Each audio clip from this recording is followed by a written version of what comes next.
Hello, welcome to குறும்பு square family. எல்லோரும் எப்படி இருக்கீங்க? நல்லா இருக்கீங்கன்னு நினைக்கிறேன். நம்ம எல்லோரும் நல்லா இருப்போம். ஓகேவா?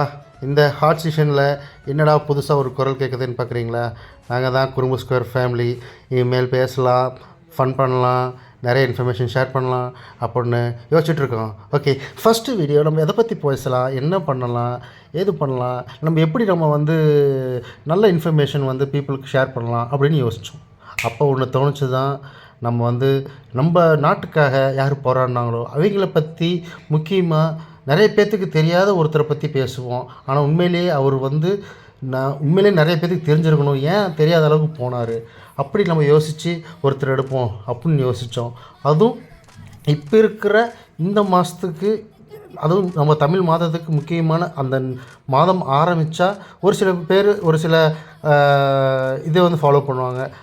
ஆனால் இவரும் அந்த ஒரு மாதத்தில் ரொம்ப ஒரு இடத்துல ரொம்ப இவரை பெருசாக செலிப்ரேட் பண்ணுவாங்க. அப்படி ஒருத்தரை நம்ம சூஸ் பண்ணணும், அப்படி ஒருத்தர் நம்ம எடுத்து கொண்டு போய் நம்ம தமிழ் மக்கள்கிட்ட சேர்க்கணும் அப்படின்னு நாங்கள் ஆசைப்பட்டு, நாங்கள் தேடாத இது இல்லை, பார்க்காத இது இல்லை, வீடியோஸ் இல்லை, புக்ஸ் ரெஃபர் பண்ணோம், நிறைய பேர்கிட்ட பேசினோம், அது பண்ணோம். ஸோ இது எல்லாமே பண்ணி கடைசியாக நாங்கள் ஒருத்தர் கண்டுபிடிச்சி நாங்கள் போய் ஒரு இடத்துல லேண்ட் ஆனோம். அவர் பேரை நாங்கள் சொன்னால் இவரா அப்படின்னு ஒரு சில பேருக்கு தெரிஞ்சிருக்கலாம், ஒரு சில பேருக்கு ஓ இப்படியும் இருக்கா ஒருத்தர் அப்படின்னு தோணலாம். என்னடா அவன் பேசிகிட்டே இருக்கானே, பேரை சொல்ல மாட்டேன்றானே, ரொம்ப பில்டப்பாக இருக்கே அப்படின்னு யோசிக்கிறீங்களா? அவர் வேறு யாரும் இல்லைங்க, நம்ம தமிழ்நாட்டை சேர்ந்த கொங்கு தேசத்தின் ஒரு காவலனாக இருந்து ஆங்கிலேயரை எதிர்த்து ஆங்கிலேயரையே மண்டி போட்டு கெஞ்ச வச்ச ஒரு வீர தீரன். அவர் தான் நம்ம தீரன் சின்னமலை அவர்கள். So welcome to our video, first video. Let's talk about Dheeran Chinnamalai from Kongu Nadu. ஓகேங்களா? ஸோ ஓகே, நம்ம இப்போ என்ன பேச போகிறோம் அப்படின்னு பார்த்தோன்னா, அவரை பற்றி எனக்கு தெரிஞ்ச அளவுக்கு, நான் படித்த அளவுக்கு சொல்கிறேன். ஸோ நான் சொல்கிறத வச்சு ஓகே என்னடா இவன் இவ்வளோ தான் தெரியுது, இதுக்காக இவ்வளோ பேசணும் அப்படின்னு நினைக்க வேண்டாம். என்னால் என்ன பண்ண முடியுமோ I am just exploring my self to the people that I want to share with you all. Okay, so அதுதான் நான் I am trying to express with you all. Okay, so let's get in to the topic again. Okay, yeah. So இப்போ நம்ம என்ன பண்ண போகிறோன்னா, பார்க்க போகிறோன்னா, கேட்க போகிறோன்னா என்னடா சொதப்பதுன்னு யோசிக்கிறீங்களா? இதுதான் first video. So it's happen. Okay, let's forgive me. So talking to the content. அவர் ஆக்சுவலாக நம்ம கொங்கு நாட்டில் நம்ம சென்னிமலை அப்படின்ற ஊரில் பிறந்தவர் தான் தீரன் சின்னமலை. அவரோட சின்னமலைன்னு சொல்கிறீங்க, சென்னிமலையில் பிறந்திருக்கார் அப்படின்னு யோசிக்கிறீங்க. அதுக்கு ஒரு காரணம் இருக்குங்க. அவர் அந்த பேர் எப்படி வந்தது அதெல்லாம் நம்ம இதாக சொல்கிறோம்.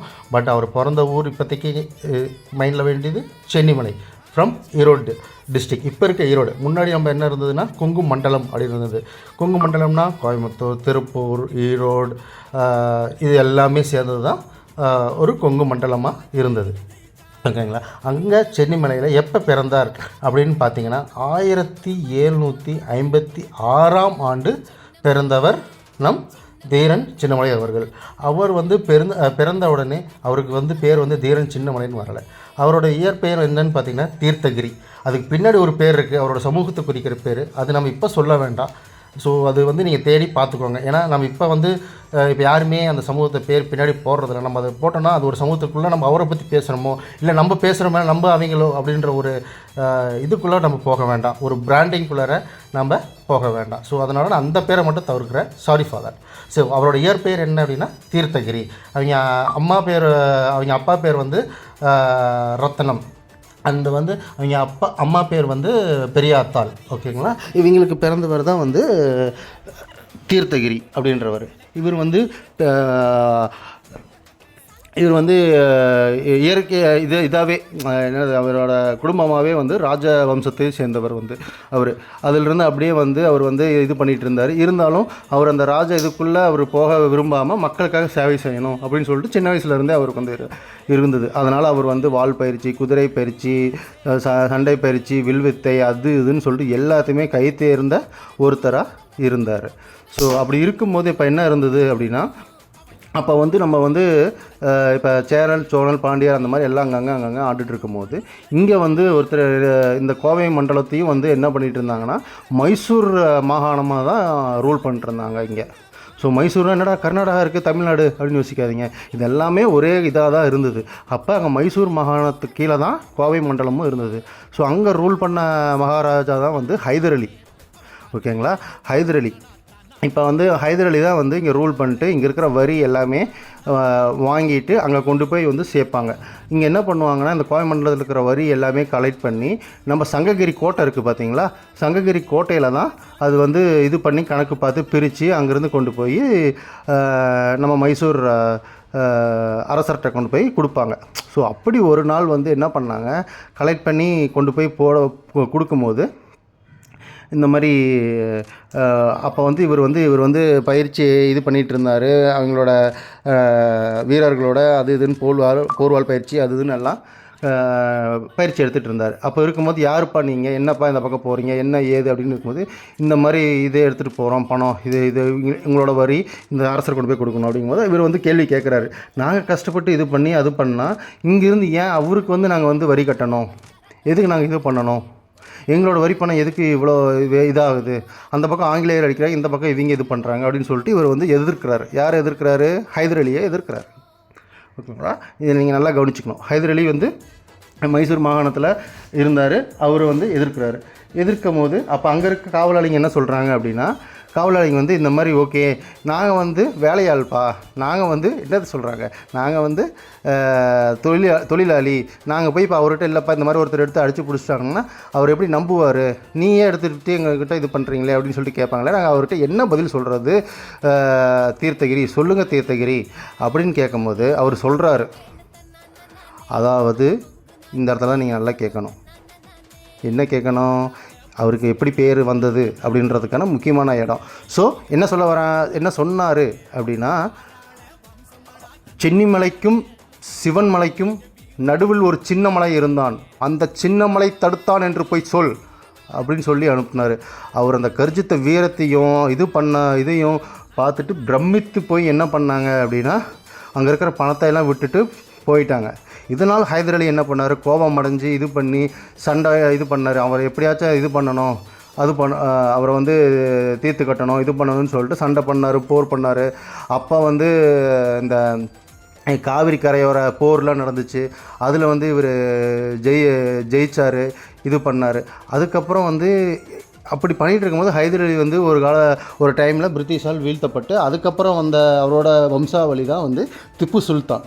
ஆனால் திப்பு சுல்தானுக்கு என்னென்னா அப்பையிலிருந்தே வந்து நம்ம அப்பாவே ஒருத்தர் எதிர்க்கிறாரு, இருந்தாலும் அவர் பக்கம் நியாயம் இருக்குது, இது மாதிரி நம்ம இது பண்ணதில்லை அப்படின்னு சொல்லிட்டு என்ன பண்ணார் அப்படின்னா அவர் வந்து பேச்சுவார்த்தைக்கு தூது அனுப்புனார். நம்ம சின்னமலையை வந்து பார்க்கணும். அப்பையிலிருந்து சின்னமலை பேர் வந்து பெருசாச்சு, சின்னமலைன்னு தான் எல்லாத்தையும் அவரை வந்து கூப்பிடுவாங்க. அப்போது வந்து சின்னமலை வந்து ஓகே நம்ம பேசணும் அப்படின்ட்டு அவர் தூது அனுப்புகிறாரு, தேடி கண்டுபிடிக்கிறாரு, ஓகே அப்படின்னு சொல்லி இது பண்ணிவிட்டு அப்போ இவங்க 2 பேர் பேசுகிறாங்க. பேசி நம்மளுக்கு எதிரி நாமளும் நீயும் கிடையாது, நம்மளோட எதிரி வந்து ஆங்கிலேயர், அவங்க நம்மளை ரூல் பண்ணுறாங்க அப்படின்னு சொல்லி பேசி அப்போ தான் சின்னமலைக்கு புரியுது, ஓகே நம்ம வந்து ஓகே இங்கே நம்ம இவங்ககிட்ட சண்டை போட்டாலுமே நம்மளோட ஒரே எதிரி யாருன்னா நம்ம நாட்டை ஆண்டு கொண்டு இருக்கிற ஆங்கிலேயர்கள், அவங்கள எதிர்க்கணுன்ற ஒரு பெரிய முடிவுக்கு வராரு சின்னமலை. ஓகேங்களா, அப்போ அவர் வரதை பொறுத்து அப்போ வந்து என்ன ஆகுறாங்க, இதுக்கு முன்னாடி அவங்க அப்பாவோட சண்டை போட்டவர் தான் ஹைதர் அலியோட சண்டை போட்டவர் தான் சின்னமலை. அப்புறம் என்ன ஆகுறாரு, அவங்களோட பையன் திப்பு சுல்தானோட ரொம்ப க்ளோஸ் ஆகி 2 பேர் இது போட்டு அந்த டைமில் 2 பேரும் இவங்க வந்து ஆங்கிலேயருக்கு எதிர்க்காக சண்டை போட்டு ஆங்கிலேய படையில் வந்து இவர் முன் நின்று வென்று கொடுத்தாரு திப்பு சுல்தான். அதனால் இவங்க 2 பேர் ரொம்ப க்ளோஸ் ஆனாங்க. அப்போலேருந்து சங்ககிரி கோட்டை இருந்தால் அங்கேருந்து ஒரு சுரங்கப்பாதை வந்து மைசூருக்கு இருக்கும், அங்கே இவங்க இது பண்ணுறதோ கம்யூனிகேட் பண்ணுறதோ தகவல் பரிமாற்றமோ எல்லாமே நடந்துகிட்டு இருந்தது. ஆனால் கொங்கு மண்டலத்தில் ஃபுல்லாக இவர் தான் இது பண்ணிகிட்டு இருந்தார். அப்போ வந்து என்ன பண்ணாங்க அப்படின்னா அதுக்கப்புறம் வந்து 1799 ஒரு போர் நடக்குது. அந்த போரில் வந்து இது பண்ணி தான் திப்பு சுல்தான் வந்து வீழ்த்துறாங்க.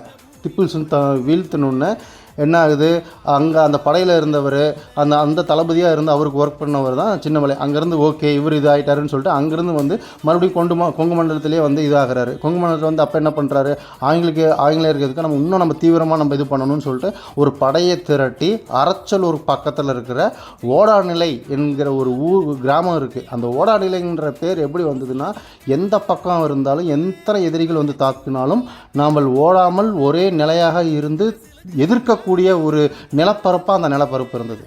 ஸோ அதனால தான் அந்த ஊருக்கு வந்து ஓடாநிலை அப்படின்ற ஒரு பேர் வந்தது. அந்த ஓடாநிலையில் வந்து அவர் என்ன பண்ணாருன்னா, ஒரு பெரிய ஒரு கோட்டை ஒன்று அமைக்கிறார். அந்த கோட்டை எதுக்கு அமைக்கிறாருன்னா, நம்ம அந்த கோட்டையில் நின்று எதிர்வரும் நம்ம ஆங்கிலேயர்களை தாக்க வேண்டும், எதிர்க்க வேண்டும் அப்படின்னு சொல்லிட்டு அந்த கோட்டையை கட்டுறாரு. அதுக்கப்புறம் அங்கே இருக்கிற கோட்டை கட்டிட்டார். இதுக்கப்புறம் என்ன நடந்தது அப்படின்றத நம்ம பாட்டுள்ள கன்னியூ பண்ணுவோம். அது மட்டும் இல்லாமல் இப்படி ஒருத்தர் பண்ணியிருக்காரா, இவர் பேரே நம்ம இப்போ தான் கேள்விப்படுறோமே, இதெல்லாம் இது இவ்வளோ தூரம் பண்ணியிருக்காரு. நம்ம திப்பு சுல்தானோட இது சண்டை போட்டிருக்காரு, அவருக்கு துணை நின்றுருக்காரு, தளபதியாக இருந்திருக்காரு, ஆங்கிலேயரை வீழ்த்தியிருக்காரு. இவ்வளோ விஷயம் தெரிஞ்சும் நம்ம வந்து இவர் பேர் வந்து அவ்வளோ பெருசாக நம்மளோட பள்ளி காலத்தில் இருந்த எந்த ஒரு நூல்களையும் நம்ம படிக்கலையே. ஏன் என்ன அப்படின்றதுக்கான காரணமும், ஆங்கிலேயர் மண்டி போட்டு இவர்கிட்ட கெஞ்சினார்கள், அது ஏன் அவங்க செஞ்சாங்க அப்படின்ற காரணத்தையும், இவ்வளோ பெரிய வீரமிக்கவரை நம்ம வந்து இவ்வளோ வரலாறு தெரியாமல் பார்த்துக்கிட்டாங்களே, அது யாரோட சதி என்ன அப்படின்றதையும் நம்ம பாட்டுள்ள கண்ணி பண்ணி பார்ப்போம். இது வரைக்கும் பொறுமையாக என்னோட முதல் தொகுப்புரையை கேட்டவங்களுக்கும் இனிமேல் கேட்க போகிறவங்களுக்கும் ரொம்ப நன்றி. Thanks the Kurumbu families out there. Thank you. Meet you again. Bye-bye.